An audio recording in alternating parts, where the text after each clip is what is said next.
मुझे क्षमा करना पार्वती। कार्तिकेय की रक्षा हेतु मुझे उसकी मां की भूमिका निभानी पड़ी। नहीं दीदी, क्षमा प्रार्थी तो हम हैं।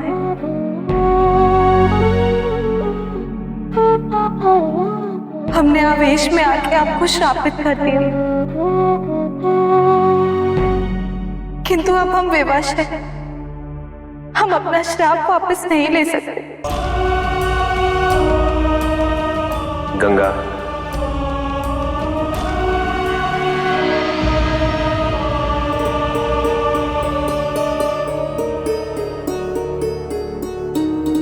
मैं तुम्हें श्राप से मुक्त तो नहीं कर सकता, किंतु श्राप से मुक्ति का मार्ग निर्धारित कर रहा। भविष्य में मेरा एक अंश नदी के रूप में अवतरित होगा। उसका उद्गम विंध्य और सतपुरा पर्वत की श्रृंखलाओं से होगा और इस संसार में उसे नर्मदा के नाम से जाना जाएगा। उसका जल अत्यंत चमत्कारिक और शुद्ध होगा। यदि तुम प्रत्येक वर्ष एक काली गौ के रूप में उस जल का स्नान करोगे तो तुम्हारी सारी अशुद्धियां धुल जाएंगी और तुम सदा सदा के लिए निर्मल, पावन और मोक्षदायिनी हो जाओगे।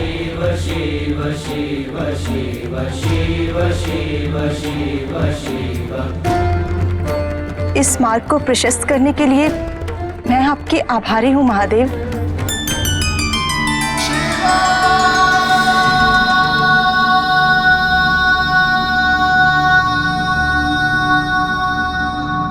देवी पृथ्वी,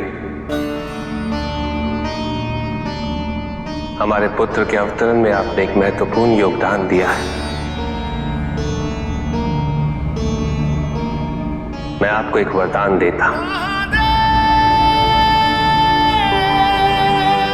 कि भविष्य में आपके जीवन में जितने भी भूपति आएंगे वो सदैव आपकी रक्षा करेंगे।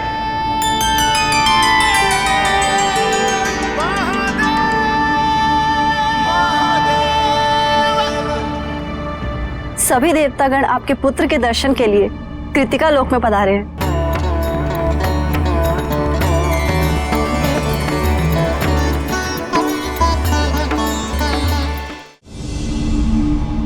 ये हैं हमारे उद्धारक, हमारे संरक्षक। इनके दर्शन करके हम सभी धन्य हो गए।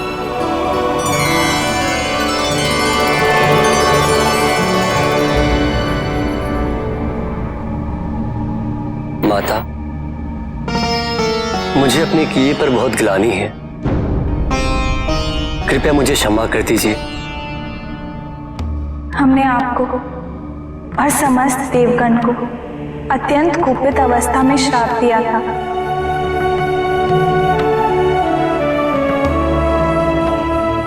किंतु अब अपने पुत्र का मुख देखकर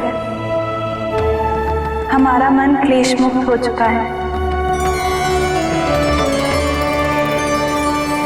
अब क्रोध का स्थान प्रसन्नता ने ले लिया है। नारायण नारायण। माते, कितनी मनमोहक छवि है आपके पुत्र की। दर्शन पाकर प्रतीत होता है कि युगों युगों की मेरी साधना फलित हो गई।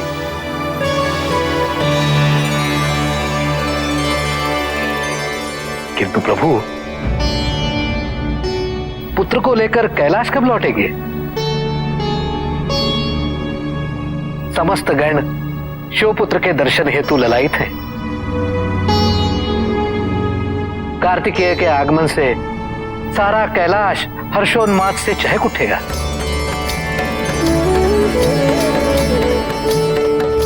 देवर्षि नारद ठीक कह रहे हैं स्वामी। अब हमें अपने पुत्र को लेकर कैलाश के लिए प्रस्थान करना चाहिए। नहीं पार्वती,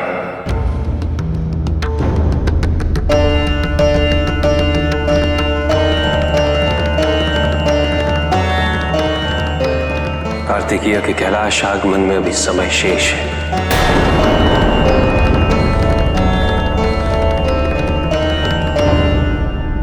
ये आप क्या कह रहे हैं स्वामी? नहीं, हम अपने कार्तिकेय से दूर नहीं रह सकते।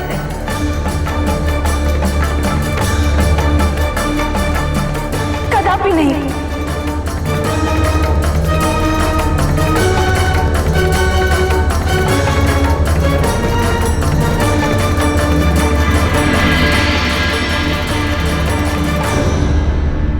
हम अपने कार्तिकेय को लेकर कैलाश जा रहे हैं।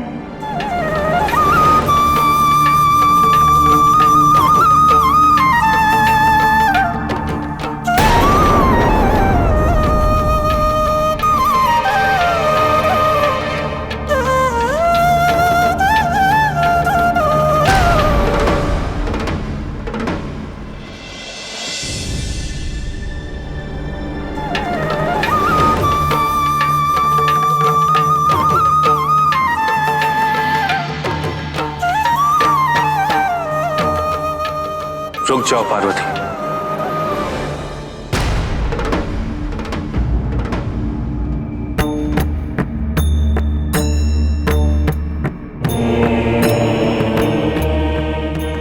स्वामी,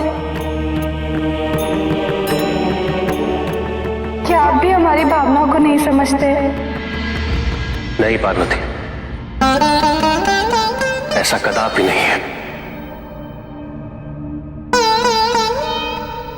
कदाचित इस बालक के जीवन यथार्थ के बारे में तुम्हें पुनः अवगत कराना अनिवार्य हो गया है।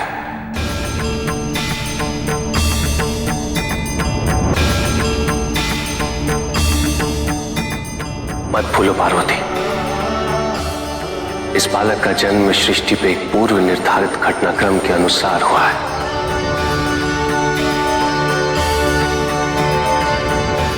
ये बालक अपने एक विशिष्ट उद्देश्य की पूर्ति हेतु इस संसार में अवतरित हुआ है।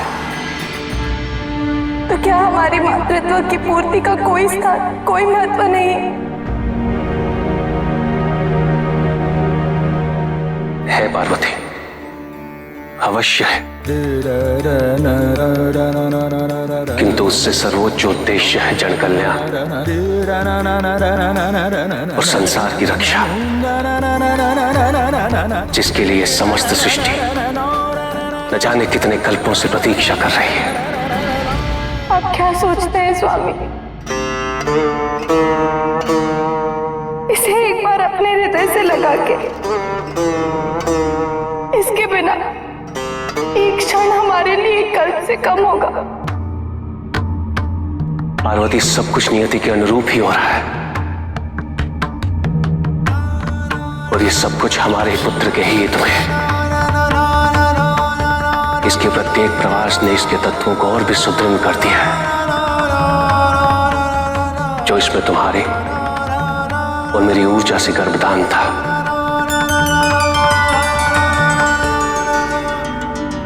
अग्निदेव द्वारा इसका वहन करने से इसमें अग्नि तत्व का समावेश हुआ।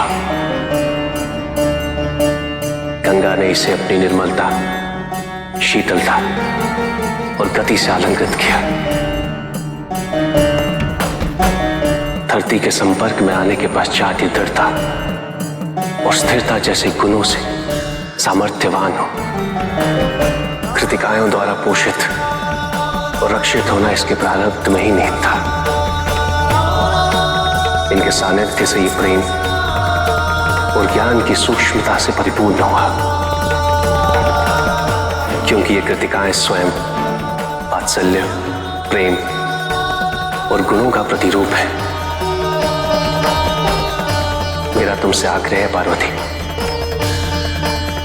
यदि तुम अपने पुत्र को उपयुक्त गुणों से और भी सुदृढ़ होता देखना चाहती हो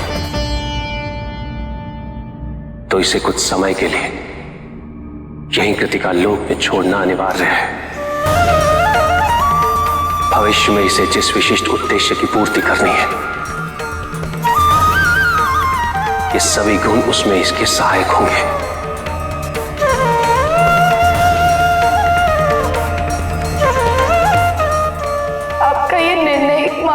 मान्य नहीं है स्वामी, किंतु हम अपनी पत्नी धर्म की भी अवहेलना नहीं कर सकते।